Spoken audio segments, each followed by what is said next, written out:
19장 28절에서 30절 말씀까지 제가 봉독해 드립니다.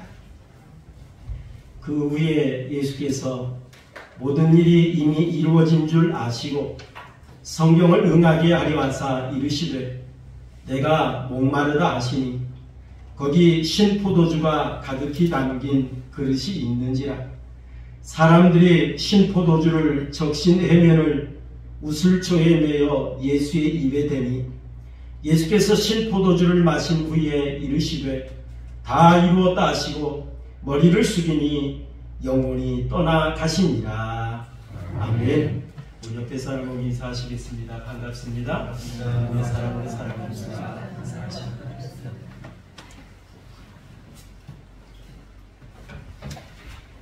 우리나라의 119 구조대원들이 많은 수고를 하고 계십니다.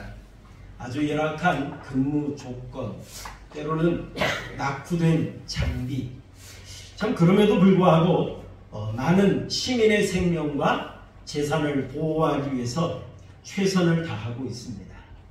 그래서 구조 요청을 받으면 아주 급하게 달려가죠. 그리고 이 구조하기 위해서 최선을 다해서 노력하고 힘을 다하는 걸 볼 수가 있습니다. 그러다 보면 때로는 희생을 당하는 경우도 있습니다만은 또 원하는 대로 구조를 해서 잘 우리의 재산을 보호하거나 생명을 구조했을 때 거기에 많은 보람을 느끼고 있는 분들이 바로 119 구조대원인 것 같습니다.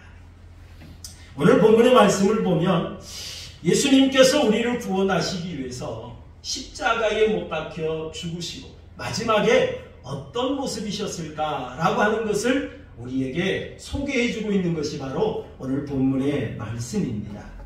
오늘 본문의 말씀을 통해서 예수님께서 십자가에서 마지막에 무엇을 행하셨는가 라고 하는 걸 우리가 생각하면서 함께 은혜를 나누는 그런 시간이 되었으면 좋겠습니다. 우리 28절 말씀 한번 읽어볼까요? 28절 함께 봅니다. 시작. 그 후에 예수께서 모든 일이 이미 이루어진 줄 아시고 성경을 응하게 하려 하사 이르시되 내가 목마르다 하시니 라고 말씀했습니다. 자, 예수님께서 이제 모든 일이 이미 이루어진 줄 아시고 라고 말했습니다. 자, 모든 일이라고 하는 것은 예수님께서 지상에서 행하신 일들을 가리키는 것입니다. 이걸 좀 더 구체적으로 말한다고 한다면 예수님께서 십자가에서 우리의 죄를 대신 지시고 구원해 주시는 이 구원의 사역, 이 구원의 사역을 가리킨다라고 볼 수가 있어요.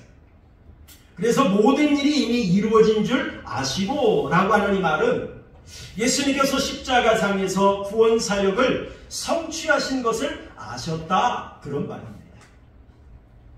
자, 그리고 예수님께서 내가 목마르다 라고 이처럼 말씀을 하셨는데요. 자, 예수님께서 십자가에 달리시면서 머리에는 가시면류관을 쓰셨죠. 그리고 옆구리에는 창으로 찔림을 받았어요. 예수님께서 죽었는지 살았는지 확인하기 위해서 창으로 찔렸습니다. 그러다 보니까 그 옆구리를 통해서 물과 피를 다 쏟으셨어요. 그러니 얼마나 예수님께서 갈증이 나고 얼마나 고통스러우셨겠습니까? 그래서 예수님께서 극심한 갈증을 느꼈다라고 하는 것을 표현하시면서 내가 목마르다라고 이렇게 말씀하신 걸 볼 수 있습니다. 자, 그리고 우리 30절 한번 읽어볼까요? 30절 말씀 봅니다. 시작. 예수께서 신포도주를 받으신 후에 이르시되 다 이루었다 하시고 머리를 숙이니 영혼이 떠나가시니라 라고 말씀했습니다. 자, 다 이루었다. 자, 이 말은 무슨 말이냐면 끝냈다, 완성했다, 수행했다, 성취했다, 그런 말입니다. 자, 예수님께서 이 땅에서 끝내야 될, 완성해야 될 일이 있었습니다. 그것이 뭐냐면 십자가에서 우리의 죄를 대신 속해 주시는 사역입니다. 이 사역을 예수님께서 다 이루었다라고 하는 이 말은 완성했다, 끝마쳤다, 그런 말씀이죠. 그런데 여러분, 여기 다 이루었다라고 하시는 이 말씀 속에는 크게는 세 가지로 우리가 의미를 생각해 볼 수가 있습니다. 첫째는 다 이루었다라고 하는 이 말에는 어떤 뜻이 담겨 있느냐면 구약 성경에 예언해 놓은 것들을 다 완성하셨다라고 하는 그런 의미가 담겨 있습니다. 하나님께서 아담과 하와가 에덴 동산에서 범죄했을 때 우리 인간은 그냥 하나님께서 방치하고 버려두지 아니하셨어요. 우리 인간을 구원하기 위해서 하나님께서 하나의 규칙을 세워놓으셨습니다. 우리 창세기 3장 15절 말씀 우리 한번 읽어볼까요? 창세기 3장 15절 시작.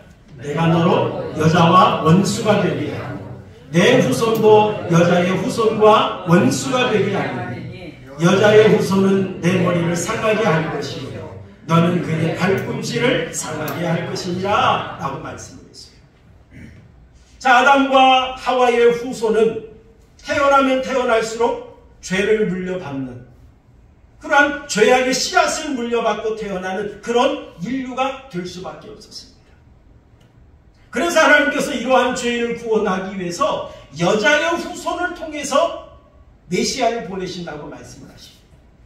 이런 것 예수님께서 인간을 통해 잉태하는 것이 아니라 성령을 통해 잉태하시고 동정녀를 통해서 이 땅에 탄생하시고 십자가에서 못 박혀 죽으심으로 말미암아 우리의 죄를 사해 주실 것이라고 하는 것을 이 복음을 하나님께서 우리에게 주셨습니다. 그래서 예수님은 이 땅에 오셔서 감당하셔야 될 사역이 있는데 이게 바로 십자가의 사역이셨어요. 창세기에서부터 말씀에 예언해 놓으신 이 말씀을 예수님께서 십자가에 못 박혀 죽으시면서 내가 다 이루었다 라고 예수님이 이렇게 말씀하셨습니다. 그것뿐만이 아닙니다. 우리 구약성경에 보면은 예수님께서 장차 우리 죄를 사하고 구원하기 위해서 십자가에서 어떻게 죽을 것인가에 대해서도 예언해 놓으셨어요. 예수님께서 이 땅에 어디에서 탄생할 것인가? 베들레헴에서 탄생할 것이다. 그리고 예수님께서 예루살렘 성에 들어가시는데 어떤 모습으로 들어가실 것인가? 나귀를 타고 입성하실 것이다. 그리고 예수님께서 십자가에 못 박혀 달리기 위해서 제자들에게 배반을 당할 것을 성경에 예언해 놓으셨어요. 그뿐만이 아닙니다. 예수님을 십자가에 못 박기 위해서 고소하는 자들이 거짓 고소하는 것도 예언해 놓으셨습니다.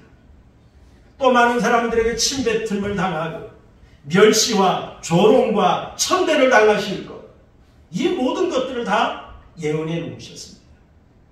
그리고 예수님께서 손과 발에 큰 못에 찔리실 것도 예언해 놓으셨고요. 예수님께서 신포도주를 마실 것도 예언해 놓으셨습니다. 그리고 악한 자들과 함께 십자가에 달릴 것, 그 다음에 예수님의 뼈가 꺾이지 아니할 것, 이러한 것들을 다 예언해 놓으셨어요. 그 당시에 십자가형에 달리는 사람들은 아주 극악무도한 죄를 지은 사람들만 십자가형에 달렸습니다. 특히 노예와 같은 자들, 그런 자들만 십자가에 달렸습니다.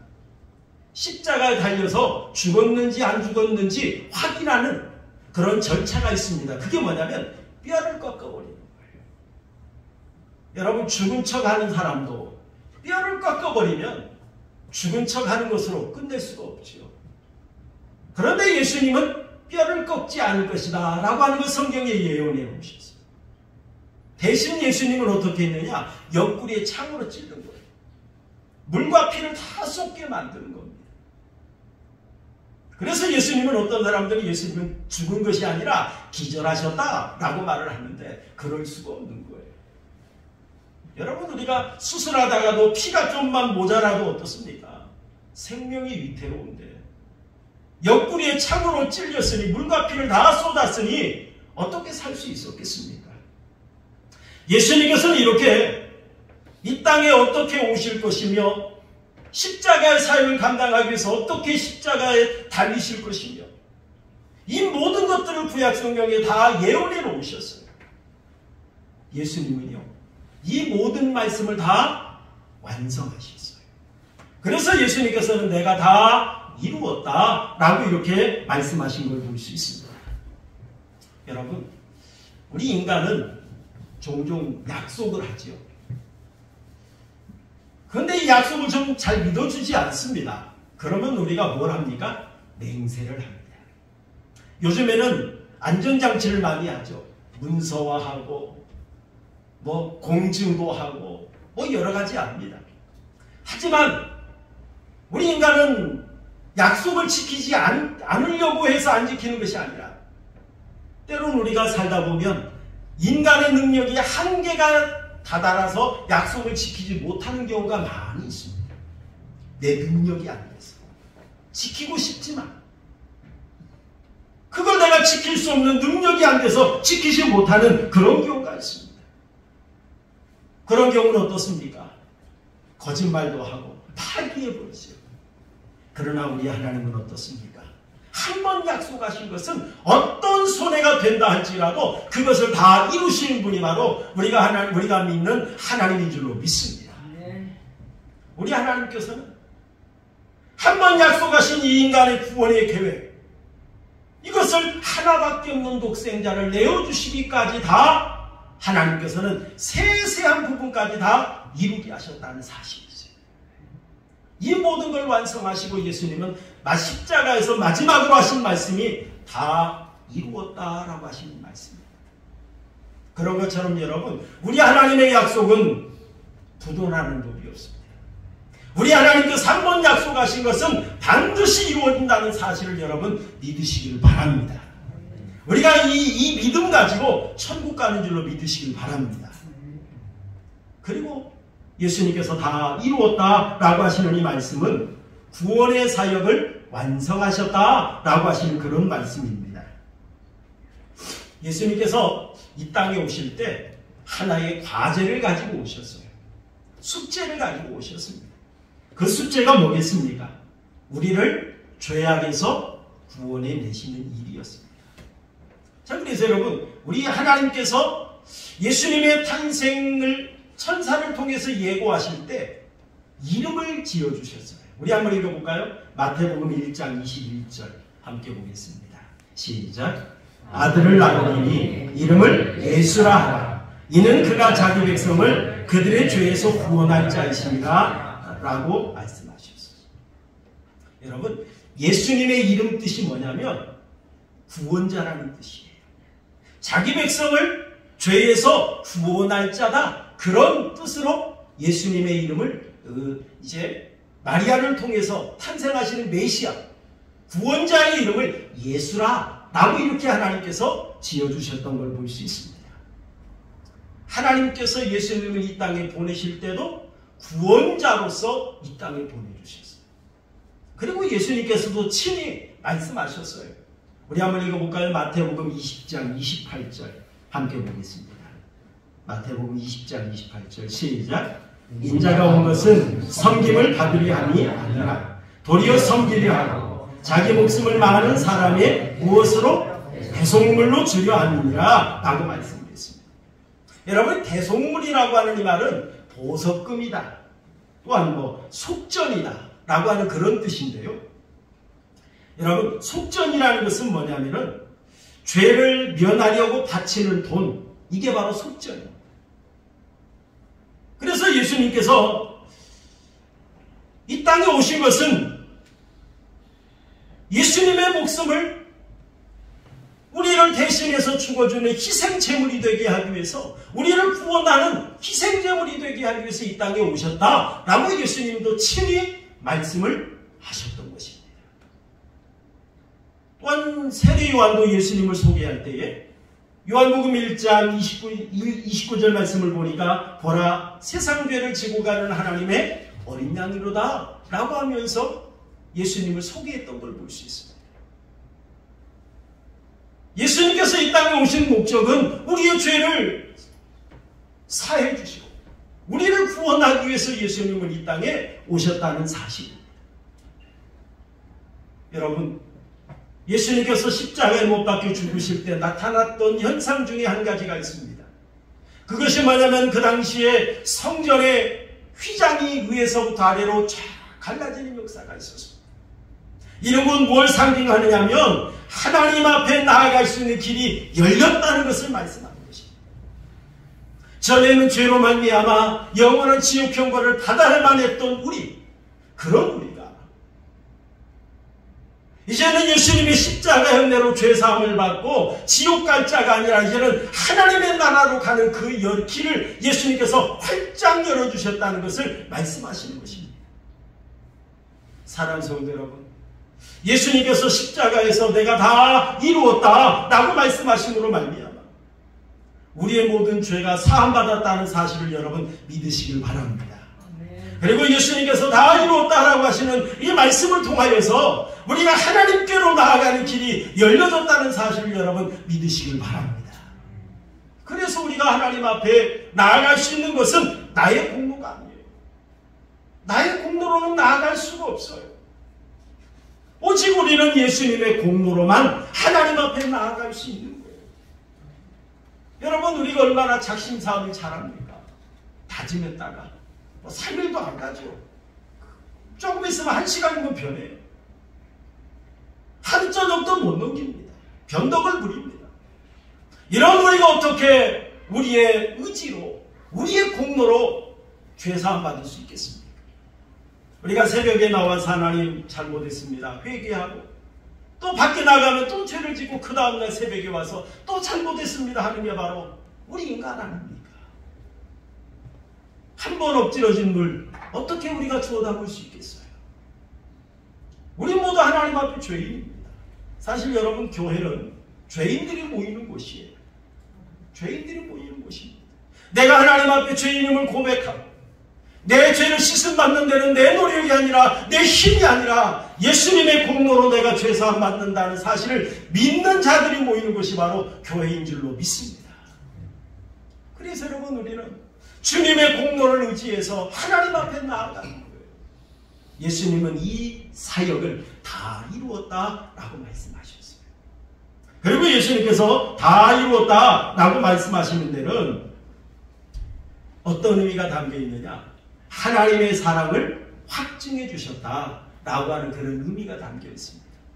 여러분, 로마서 5장 8절 한번 읽어볼까요? 로마서 5장 8절 시작. 우리가 아직 죄인되었을 때에 그리스도께서 우리를 위하여 죽으심으로 하나님께서 우리에게 대한 자기의 사랑을 확증하셨느니라 라고 말씀을 하셨어요. 예수님께서 우리를 위해서 십자가에 못 박혀 죽으실 때 우리가 어떤 상태였느냐? 죄인이었을 때, 내가 의롭거나 내가 어떤 업적이 많이 남겼거나 내가 잘했거나 그럴 때가 아니라 내가 죄인이었을 때, 내가 연약했을 때, 내가 하나님 앞에 원수되었을 때, 그때 그런 나를 위해서 예수님께서 십자가에 못 박혀 죽으셨다는 거예요. 그러면서 예수님께서 우리를 위해 죽으심으로 말미암아 하나님께서 우리를 얼마나 사랑하시는지 그 사랑을 확증해 보이셨다라고 말씀했습니다. 확증하다라고 하는 이 말은 무슨 말이냐면은 나타내다, 보여주다, 입증하다 그런 말이에요. 또 다른 말로 말하면 확실히 증명하다 그런 말입니다. 여러분, 예수님께서 십자가에 못 박혀 죽으심으로 말미암아 하나님께서 우리를 얼마나 사랑하시는지를 확실히 증명해 주셨다는 사실이에요. 여러분, 우리 남녀 간의 사랑을 할 때도 어떻습니까? 또 친구 간의 사랑을 할 때에도 그 사랑을 확인하고 싶어요. 그래서 우리 남녀 간의 사랑할 때 자기 나 사랑해? 라고 묻잖아요. 빈말이라도 사랑해 라는 말을 듣고 싶은 거예요. 들으면 왠지 기분이 좋아요. 빈말인 줄 알면서도 기분이 좋아요. 여러분, 이처럼 우리가 사랑을 확인하고 싶어 합니다. 그리고 여러분, 그 사랑이 확인될 때 우리는 행복해 합니다. 그뿐만 아니라 나도 상대를 사랑하는 마음이 생겨나게 되어집니다.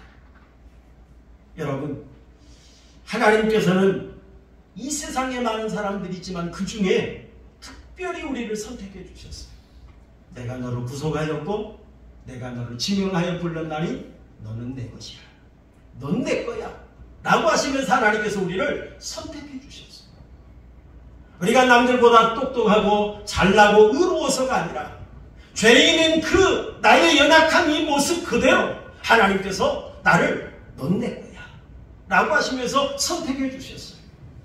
그리고 나를 사랑한다. 예수님의 십자가의 은혜를 통해서 우리에게 확실히 증명해 보여주셨다는 사실입니다. 승용아, 내가 널 얼마나 사랑하는지 아니?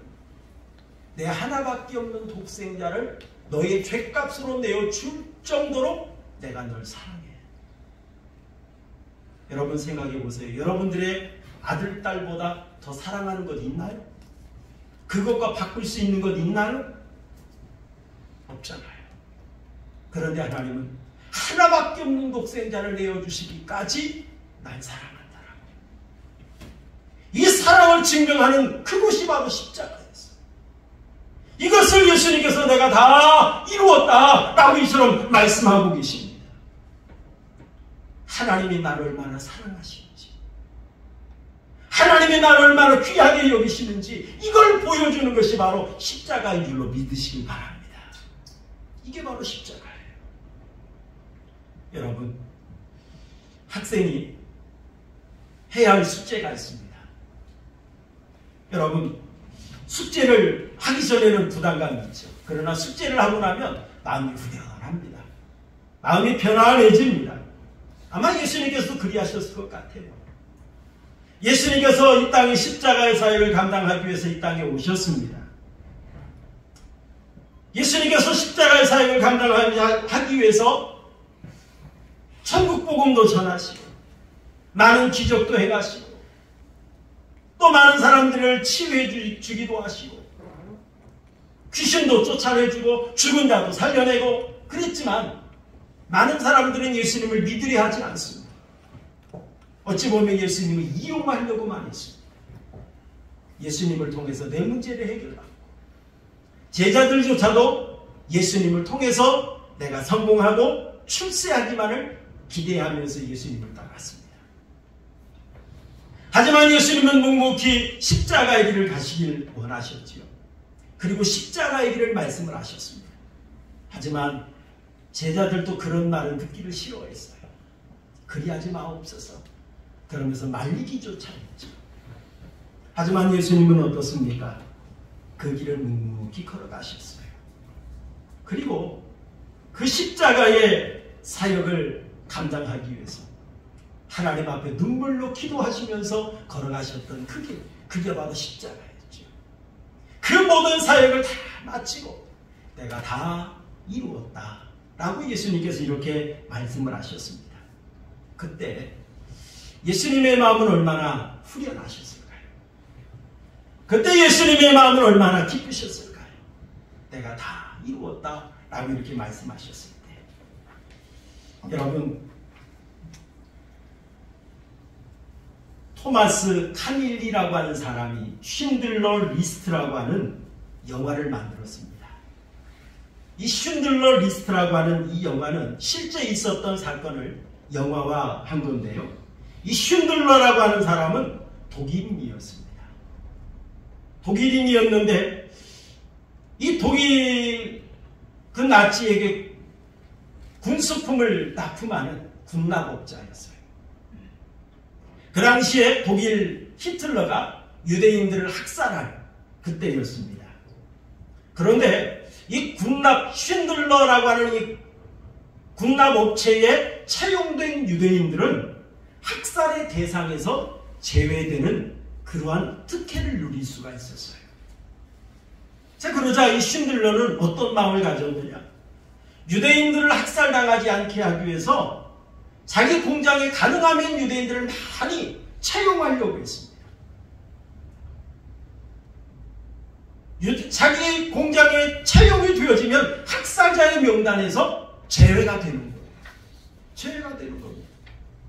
그래서 여러분이 쉰들러 리스트라고 하는 것은 학살자의 명단에서 제외되는 그런 명단을 가리키는 것이 바로 쉰들러 리스트지요. 그래서 유대인들을 학살자의 명단에서 빼서 구원자의 명단으로 올려놓는 그런 일을 했던 걸 볼 수가 있습니다. 어찌 보면 쉰들러의 그 리스트에 들어가 있는 사람은 하나님의 나라의 생명책에 자기 이름이 기록되는 것처럼 그러한 기쁨을 누릴 수 있는 그러한 역사였습니다. 그러자 이 명단에 올랐던 유대인들은 너무너무 기뻤어요.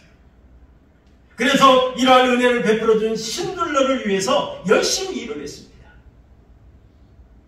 그러면 그럴수록 쉰들러는 그 많은 돈을 벌어가지고 어떻게 했느냐? 한 명이라도 더 유대인을 구원하기 위해서 유대인을 채용을 하는 겁니다. 그리고 나치 관리자들에게 뇌물을 주면서 유대인들을 한 명이라도 더 채용하려고 노력하는 그런 모습을 볼 수 있습니다. 그래서 1944년에서 1945년까지 이 쉰들러는 3,000명이 넘는 유대인들을 아우슈비츠 수용소에서 모라비아에 있는 작은 수용소로 옮겨서 그들을 구원하는 일에 최선을 다했던 그런 사람이었습니다. 영화의 마지막 장면에 보면 쉰들러는 자기가 그동안 최선을 다했음에도 불구하고 아쉬워하는 모습을 볼 수가 있어요. 예, 여기에서 여러분 화면에 보면 알겠지만 왜 팔지 않았을까? 이걸 팔았으면 10명은 구했을 텐데. 이 장면은 지금 앞에 있는 자동차를 바라보며 하는 이야기입니다. 내가 타고 있는 저 자동차를 팔았더라면 10명은 더 구했을 텐데. 마지막에 자기 넥타이에 차고 있는 넥타이 핀을 빼 보이면서 이걸 팔았더라면 한 명이라도 더 구원했을 텐데.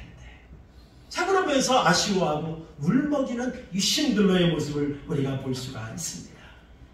여러분, 쉰들러는 최선을 다했어요. 단 한 명의 유대인이라도 구원하기 위해서 최선을 다했습니다. 하지만 구원한 사람보다 구원하지 못한 사람이 몇 배 더 많았습니다. 이처럼 인간의 한계는 인간의 능력은 한계가 있다는 거예요. 인간의 능력으로 하는 데는 한계가 있어요. 하지만 우리 예수님의 능력은 어떻습니까? 무한하다는 사실을 여러분 믿으시길 바랍니다. 우리 예수님의 능력은 무한해요. 우리 예수님은 조금 더 실수하지 아니하십니다. 우리 예수님은 조금 더 빈틈이 없으십니다. 우리 예수님은 모든 일을 완벽하게 이루시는 우리 그런 예수님이라는 사실을 여러분 믿으시길 바랍니다. 이러한 예수님께서 우리를 구원하시기 위해서 십자가에 달리셨어요. 이러한 예수님께서 우리를 구원하기 위해서 십자가에서 나의 죄값을 지불해 주셨습니다. 이러한 예수님께서 우리에 대한 사랑을 확실히 증명해 보이기 위해서 십자가에서 죽으셨습니다. 그리고 마지막 끝까지 내가 다 이루었다라고 하시면서 운명하신 걸 볼 수가 있어요. 사랑하는 성도 여러분, 우리가 이러한 예수님의 은혜로 죄사함 받았다는 사실을 믿으시기 바랍니다. 이러한 예수님의 은혜로 우리가 구원받고 하나님께로 나아가게 된 줄로 믿으시길 바랍니다. 우리가 이 은혜 받았어요. 이 은혜 받았으니 우리가 어떤 삶을 살아야 할까요? 이제는 이 은혜에 감사하면서 찬양하고 예배할 뿐만 아니라 우리가 이 은혜를 나누면서 전하며 사는 복된 삶을 살아야 될 줄로 믿습니다. 그래서 우리 하은교회는 은혜의 생수가 흐르는 교회예요. 넘치는 교회가 돼야 돼요. 여러분, 날마다 내가 받은 은혜, 우리 이웃에게 전하며 우리 예수님을 전하며 살아가는 우리 하은교회 성도님들이 되시기를 주님의 이름으로 축원합니다.